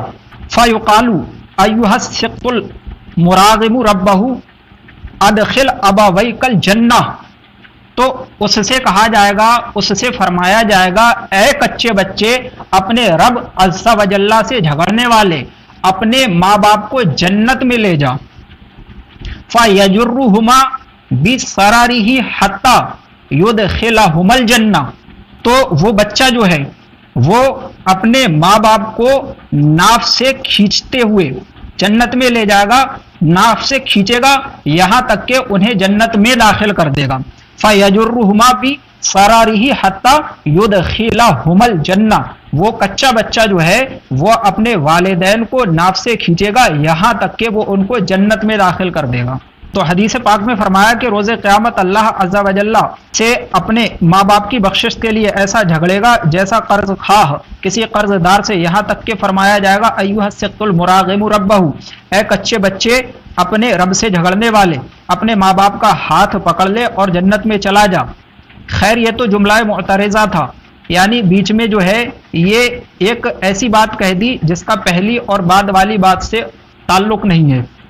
بات چل رہی تھی تقدیر کی پہلی قسم کی، کہ تقدیر کی جو پہلی قسم ہے یعنی کہ مبرم حقیقی ہے نا، مبرم حقیقی جس کی تبدیلی ناممکن ہے، اور اگر اللہ تعالیٰ کے خاص بندے اس کی تبدیلی کے بارے میں اللہ تعالیٰ کی بارگاہ میں سوال کرتے ہیں تو ان کو ان کے سوال سے واپس کر دیا جاتا ہے نا. تو جیسے مثال دی لوط علیہ السلام کی قوم پر فرشتے عذاب لے کر کے آئے، تو یہ بات چل رہی تھی، تو بیچ میں جو ہے ایک علیحدہ بات جو پہلے والی بات سے متعلق نہیں تھی وہ بات بیان کر دی. اب کہا خیر یہ تو جملہ معترضہ تھا بیچ میں، یعنی کہ پہلے والی بات سے اس کا تعلق نہیں تھا. خیر یہ تو جملہ معترضہ تھا مگر ایمان والوں کے لیے بہت نفع دینے والا اور شیاطین الانس کی خباثت کا دافع تھا، یعنی شیطان قسم کے جو انسان ہیں ان کی خباثت کا دافع تھا. کہنا یہ ہے کہ قوم لوط پر عذاب قضائے مبرم حقیقی تھا. خلیل اللہ علیہ الصلاۃ والسلام اس میں جھگڑے تو انہیں ارشاد ہوا یا ابراہیم اعرض عن ھذا انہم آتیہم عذاب غیر مردود، اے ابراہیم اس خیال میں نہ پڑو، بے شک ان پر وہ عذاب آنے والا ہے جو پھرنے کا نہیں. اب دوسری قسم کے بارے میں بتا رہے ہیں، یعنی معلق محض وہ جو ظاہر قضائے معلق ہے، یعنی دوسری قسم، اس تک اکثر اولیاء کی رسائی ہوتی ہے، ان کی دعا سے ان کی ہمت سے ٹل جاتی ہے. یہ دوسری قسم ہو گئی. تیسری قسم کا حکم بیان کر رہے ہیں، یعنی کہ شبیہ با مبرم، وہ جو متوسط حالت میں ہے اس تک خواص اکابر کی رسائی ہوتی ہے، اللہ تعالیٰ کے جو خاص محبوب بندے ہیں ان کی رسائی ہوتی ہے. حضور سیدنا غوث اعظم رضی اللہ تعالی عنہ اسی کو فرماتے ہیں میں قضائے مبرم کو رد کر دیتا ہوں، اور اسی کی نسبت حدیث میں ارشاد ہوا ان الدعاء يرد القضاء بعد ما ابرم، بے شک دعا قضائے مبرم کو ٹال دیتی ہے. اب اس عقیدے سے متعلق دو مسئلے بیان کیے ہیں. پہلا مسئلہ قضاء و قدر کے مسائل یعنی تقدیر کے مسائل عام عقلوں میں نہیں آ سکتے، ان میں زیادہ غور و فکر کرنا سبب ہلاکت ہے، ہلاکت کا سبب ہے. صدیق و فاروق رضی اللہ تعالی عنہما اس مسئلے میں بحث کرنے سے منع فرمائے گئے. ماؤ شما کس گنتی میں، یعنی ہم اور آپ کس گنتی میں ہیں جب حضرت صدیق و فاروق رضی اللہ تعالی عنہما قضاء و قدر کے مسائل میں گفتگو کرنے سے بحث کرنے سے منع فرما دیے گئے. اتنا سمجھ لو کہ اللہ تعالیٰ نے آدمی کو مثل پتھر اور دیگر جمادات کے، یعنی پتھر کی طرح اور جو دوسری بے جان چیزیں ہیں ان کی طرح بے حس و حرکت نہیں پیدا کیا، بلکہ اس کو ایک نوع اختیار دیا ہے، یعنی ایک قسم کا اختیار دیا ہے کہ ایک کام چاہے کرے چاہے نہ کرے، اور اس کے ساتھ ہی عقل بھی دی ہے کہ بھلے برے نفع نقصان کو پہچان سکے، اور ہر قسم کے سامان اور اسباب مہیا کر دیے ہیں کہ جب کوئی کام کرنا چاہتا ہے اسی قسم کے سامان مہیا ہو جاتے ہیں، اور اسی بنا پر اس پر مؤاخذہ ہے، اس پر باز پرس ہے، اس سے جواب طلبی ہوگی۔ 28واں عقیدہ، وہ جو چاہے اور جیسا چاہے کرے، کسی کو اس پر قابو نہیں، جیسا کہ وہ سورہ بروج میں فرماتا ہے فعال لما یرید، وہ جو جس چیز کا ارادہ فرماتا ہے کرتا ہے۔ تو وہ جو چاہے اور جیسا چاہے کرے، کسی کو اس پر قابو نہیں، اور نہ کوئی اس کے ارادے سے اسے باز رکھنے والا، اس کو نہ اونگھ آئے نہ نیند، جیسا کہ سورہ بقرہ میں فرماتا ہے لا تأخذہ سنۃ ولا نوم، اس کو نہ تو اونگھ آتی ہے اور نہ ہی نیند آتی ہے، تو اس کو نہ اونگھ آئے نہ نیند، تمام جہان کا نگاہ رکھنے والا، جیسا کہ سورہ نساء میں فرماتا ہے وَلِلَّهِ مَا فِي السَّمَاوَاتِ وَمَا فِي الْأَرْضِ وَكَانَ اللَّهُ بِكُلِّ شَيْءٍ مُحِيطًا، اور اللہ ہی کے لیے ہے جو کچھ آسمانوں میں ہے اور جو کچھ زمین میں ہے، وَكَانَ اللَّهُ بِكُلِّ شَيْءٍ مُحِيطًا، اور اللہ تعالی ہر چیز کو گھیرے ہوئے ہے۔ تو تمام جہان کا نگاہ رکھنے والا، نہ تھکے نہ اکتائے، جیسا کہ سورہ احقاف میں ہے اولم یروا ان اللہ الذی خلق السماوات والارض ولم یعی بخلقہن، کیا انہوں نے نہ جانا نہ سمجھا کہ اللہ تعالیٰ وہ ہے جس نے آسمانوں اور زمین کو پیدا کیا، ولم یعی بخلقہن، اور ان کے پیدا کرنے میں ان کے بنانے میں وہ نہ تھکا۔ تو تمام جہان کا نگاہ رکھنے والا، نہ تھکے نہ اکتائے، تمام عالم کا پالنے والا، جیسا کہ سورہ فاتحہ میں ہے الحمدللہ رب العالمین، تمام تعریفیں اللہ کے لیے جو تمام عالم کا پالنے والا ہے۔ تمام عالم کا پالنے والا، ماں باپ سے زیادہ مہربان، حلم والا، ماں باپ سے زیادہ مہربان، الرحمن الرحیم، حلم والا، انہو کانا حلیمن غفورا، بے شک وہ حلیم ہے، غفور ہے، حلم والا ہے، بخشنے والا ہے۔ ماں باپ سے زیادہ مہربان، حلم والا، اسی کی رحمت ٹوٹے ہوئے دلوں کا سہارا، اسی کے لیے بڑائی اور عظمت ہے، سورہ بقرہ میں ہے وَهُوَ الْعَلِيُّ الْعَظِيمُ، اور وہ بلند ہے، عظمت والا ہے، اسی کے لیے بڑائی اور عظمت ہے۔ ماؤں کے پیٹ میں جیسی چاہے صورت بنانے والا، ماؤں کے پیٹ میں جیسی چاہے صورت بنانے والا، جیسا کہ سورہ آل عمران میں ہے هُوَ الَّذِي يُصَوِّرُكُمْ فِي الْأَرْحَامِ كَيْفَ يَشَاءُ، وہی ہے جو تمہاری صورتیں بناتا ہے ماں کے رحموں میں، وہی ہے جو رحموں میں تمہاری صورتیں بناتا ہے، کیفا یشاء، جیسی چاہتا ہے۔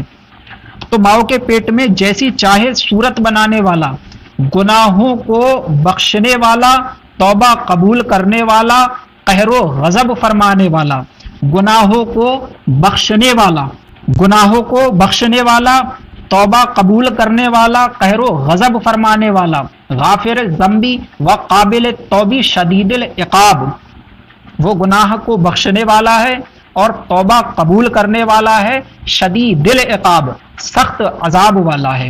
اس کی پکڑ نہایت سخت ہے، جس سے بے اس کے چھڑائے کوئی چھوٹ نہیں سکتا۔ ان بطش ربک لشدید، بے شک تیرے رب کی پکڑ بڑی شدید دردناک ہے۔ تو اس کی پکڑ نہایت سخت ہے، جس سے بے اس کے چھڑائے کوئی چھوٹ نہیں سکتا۔ وہ چاہے تو چھوٹی چیز کو وسیع کر دے اور وسیع کو سمیٹ دے، جس کو چاہے بلند کر دے اور جس کو چاہے پست، ذلیل کو عزت دے اور عزت والے کو ذلیل کر دے، جیسا کہ وہ فرماتا ہے وَتُعِزُّ مَن تَشَاءُ وَتُذِلُّ مَن تَشَاءُ، بے شک اللہ تعالیٰ جس کو چاہتا ہے عزت دیتا ہے اور جس کو چاہتا ہے ذلت دیتا ہے، ذلیل کرتا ہے۔ ٹھیک ہے، تو وہ جس کو چاہے عزت دے اور جس کو چاہے ذلیل کر دے، جس کو چاہے راہ راست پر لائے، یعنی سیدھے راستے پر لائے، درست راہ پر لائے، اور جس کو چاہے سیدھی راہ سے الگ کر دے، جیسا کہ وہ سورہ فاطر میں فرماتا ہے فَإِنَّ اللَّهَ يُضِلُّ مَن يَشَاءُ وَيَهْدِي مَن يَشَاءُ، تو اللہ تعالیٰ جس کو چاہے گمراہ کر دے اور جس کو چاہے ہدایت عطا فرمائے، تو جس کو چاہے راہ راست پر لائے اور جس کو چاہے سیدھی راہ سے الگ کر دے، جسے چاہے اپنا نزدیک بنا لے اور جسے چاہے مردود کر دے، جسے چاہے دے اور جو چاہے چھین لے، جیسا کہ وہ فرماتا ہے قل اللہم مالک الملک تؤتی الملک من تشاء وتنزع الملک ممن تشاء وتعز من تشاء وتذل من تشاء بیدک الخیر انہ علی کل شیء قدیر۔ قل اللہم، اے محبوب یوں عرض کرو، مالک الملک تؤتی الملک من تشاء وتنزع الملک ممن تشاء، اے اللہ ملک کے مالک، تو جسے چاہتا ہے سلطنت عطا فرماتا ہے اور جس سے چاہتا ہے چھین لیتا ہے، اور تو جسے چاہتا ہے عزت دیتا ہے اور جسے چاہتا ہے ذلت دیتا ہے، تمام بھلائی تیرے ہی ہاتھ میں ہے۔ انکا علی کل شیء قدیر، بے شک تو ہر شے پر، ہر چیز پر قدرت رکھنے والا ہے۔ تو وہ جسے جو چاہے دے اور جو چاہے چھین لے، وہ جو کچھ کرتا ہے یا کرے گا عدل و انصاف ہے، ظلم سے پاک و صاف ہے۔ ان اللہ لا یظلم مثقال ذرہ، بے شک اللہ تعالی ذرہ برابر بھی ظلم نہیں کرتا ہے۔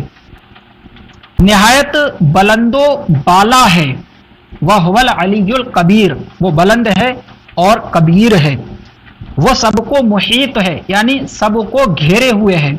الا انہ بکل شیء محیط، خبردار بے شک وہ ہر چیز کو گھیرے ہوئے ہے، اس کا کوئی احاطہ نہیں کر سکتا۔ لا تدرکہ الابصار وہو یدرک الابصار، نگاہیں اس کا احاطہ نہیں کر سکتی، وہ نگاہوں کا احاطہ کرتا ہے، تو کوئی اس کا احاطہ نہیں کر سکتا۔ نفع و ضرر اسی کے ہاتھ میں ہے، نفع و ضرر اسی کے ہاتھ میں ہے، مظلوم کی فریاد کو پہنچتا ہے، نفع و ضرر اسی کے ہاتھ میں ہے، جیسا کہ وہ فرماتا ہے وَإِن يَمْسَسْكَ اللَّهُ بِضُرٍّ فَلَا كَاشِفَ لَهُ إِلَّا هُوَ وَإِن يَمْسَسْكَ بِخَيْرٍ فَهُوَ عَلَى كُلِّ شَيْءٍ قَدِيرٌ، اور اگر خدا تمہیں کوئی تکلیف پہنچائے تو اس کے سوا کوئی اسے دور نہیں کر سکتا، اور اگر وہ تمہیں بھلائی دے تو وہ ہر چیز پر قادر ہے۔ تو نفع و ضرر اسی کے ہاتھ میں ہے، مظلوم کی فریاد کو پہنچتا ہے اور ظالم سے بدلہ لیتا ہے۔ واللہ عزیز ذو انتقام، واللہ عزیز ذو انتقام، اور اللہ غالب بدلہ لینے والا ہے۔ تو ظالم سے بدلہ لیتا، اس کی مشیت اور ارادے کے بغیر کچھ نہیں ہو سکتا، مگر اچھے پر خوش ہوتا ہے اور برے سے ناراض، اس کی رحمت ہے کہ ایسے کام کا حکم نہیں فرماتا جو طاقت سے باہر ہے۔ لا یکلف اللہ نفسا الا وسعها، اللہ تعالی کسی بھی جان پر اس کی طاقت کے برابر ہی بوجھ ڈالتا ہے، تو اس کی رحمت ہے کہ ایسے کام کا حکم نہیں فرماتا جو طاقت سے باہر ہے۔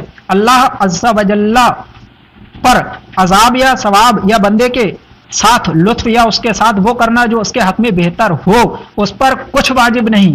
مالک علل اطلاق ہے، مالک مطلق ہے، جو چاہے کرے اور جو چاہے حکم دے، جو چاہے کرے اور جو چاہے حکم دے۔ فعال لما یرید، جو چاہتا ہے وہ کرتا ہے، تو جو چاہے کرے اور جو چاہے حکم دے۔ ہاں اس نے اپنے کرم سے وعدہ فرما لیا ہے کہ مسلمانوں کو جنت میں داخل فرمائے گا، اور بمقتضائے عدل یعنی عدل کے تقاضا کرنے سے کفار کو جہنم میں، اور اس کے وعدہ و وعید بدلتے نہیں۔ لا تبدیل لکلمات اللہ، اللہ تعالیٰ کے کلمات بدلتے نہیں ہیں۔ ایک جگہ فرماتا ما یبدل القول لدی، میرے پاس بات بدلتی نہیں ہے، تو اس کے وعدہ و وعید، اس کے وعدہ و وعید بدلتے نہیں ہیں۔ اس نے وعدہ فرما لیا ہے کہ کفر کے سوا ہر چھوٹے بڑے گناہ کو جسے چاہے معاف فرما دے گا، کفر کے سوا ہر چھوٹے بڑے گناہ